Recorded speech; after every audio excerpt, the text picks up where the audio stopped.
superstars. It is Danny with a very special Language of Healing edition of Words Are Matter. I was in a session with a coaching client who uttered the following words: I am suffering from ED.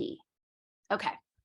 Many deleterious landmines loaded in this statement. So first and foremost, the verb that he chose, I am suffering from. So I talk about this in my Language of Healing webinar, and I talk about this pretty much every single time I do an initial Language of Healing session with someone. The verbs that we choose to describe how we're navigating our healing initiations are crucial in terms of how they're programming our subconscious mind to make meaning of them. So I am suffering from XYZ. What is all the programming loaded in the word suffering, right? I'm having a hard time. I'm in pain.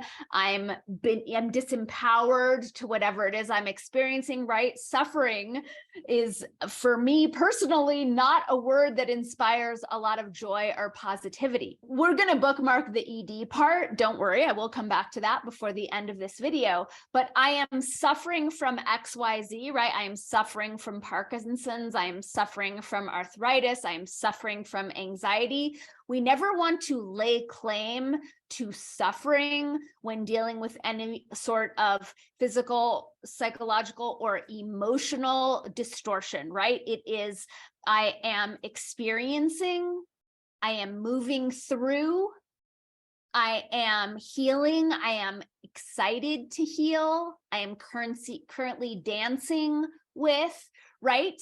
But we don't want to make the fact that we are dealing with something any harder or more damaging than it already is by describing physical, psychological, or emotional symptoms with the word suffering. That is a big circle slash on I'm suffering from. All right.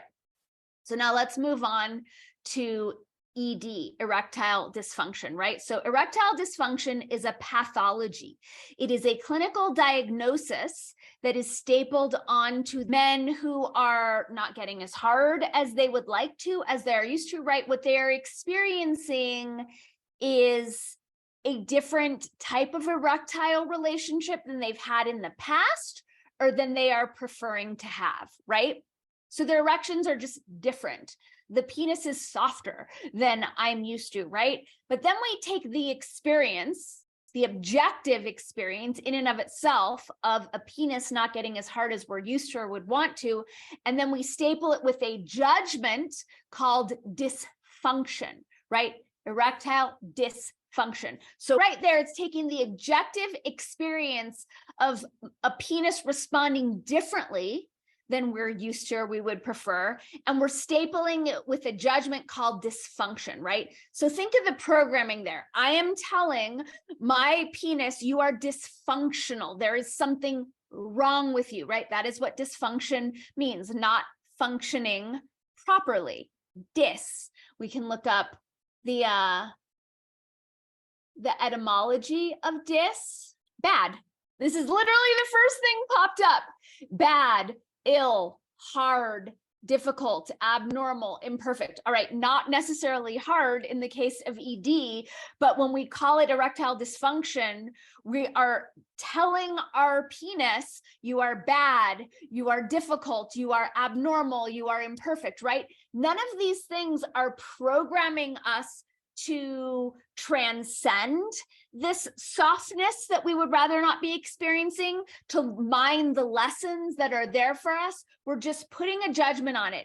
Bad, abnormal, wrong, not how it's supposed to be, right? So regardless of what we're dealing with, if it's a bum penis, a bum shoulder, skin breakout, whatever it is, we don't want to code the body to judge that as bad. We don't want that to be the programming, because that's going to put us at odds with this current expression, which is always temporary, right? Everything is impermanent. Everything is temporary. That's the only constant in this reality is change, right?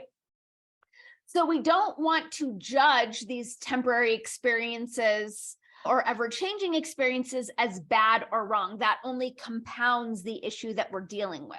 So when I'm coaching men who are dealing with, we'll call them shifting erections, what it is that the penis is inviting a different relationship. Like whatever had been working in the past for us is no longer working. We can label it bad and therefore program the subconscious mind with judgment and shame that's really only going to exacerbate the situation.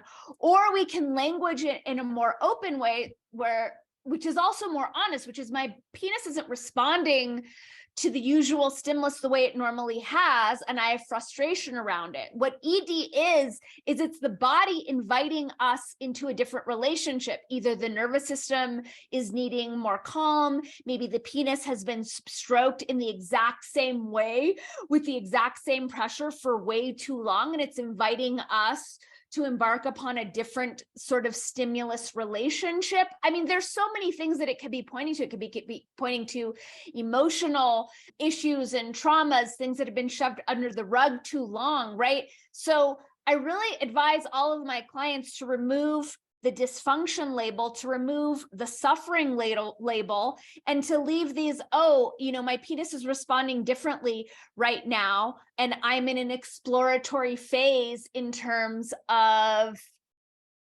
creating a new relationship with my penis or healing some old, patterns that are, temporarily getting in the way of my pleasure, right? There are ways that we can language it that are going to leave a lot more spaciousness and possibility for us to have a different experience versus when I say I am suffering from ED, it's like we've just put a cage over what could really be a temporary anomaly, but we're saying, oh, now you are this dysfunction. And because you are this dysfunction, it means XYZ. It means you need this medicine. It means you're broken. It means you're never going to enjoy sex again, right? All of these things are laden in the pathologizing construct, which I really encourage everyone who is embarking upon a language of healing coaching program with me, or simply using the tools that I share in my language of healing webinar to empower them on their own healing initiation. But I really encourage all of us to not judge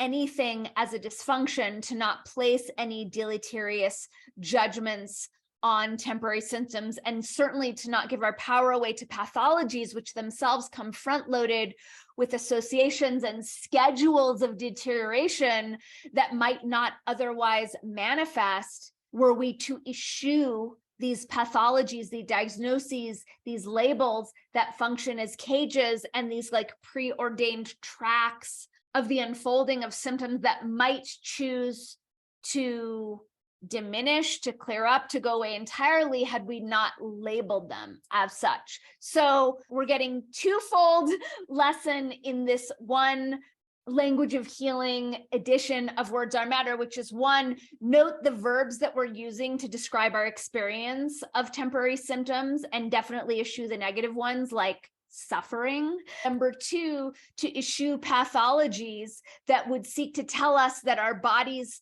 current expression is wrong, is dysfunctional, is abnormal, is bad, because all of those judgments shut down an otherwise open-ended exploration of like, what is my body trying to tell me and what is my body asking for?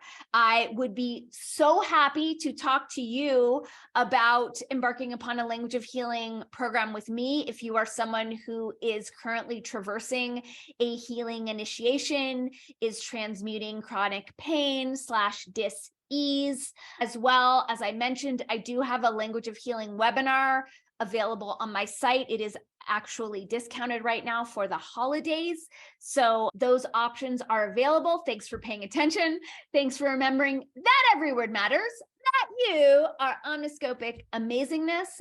Have a rockin' day. Mwah.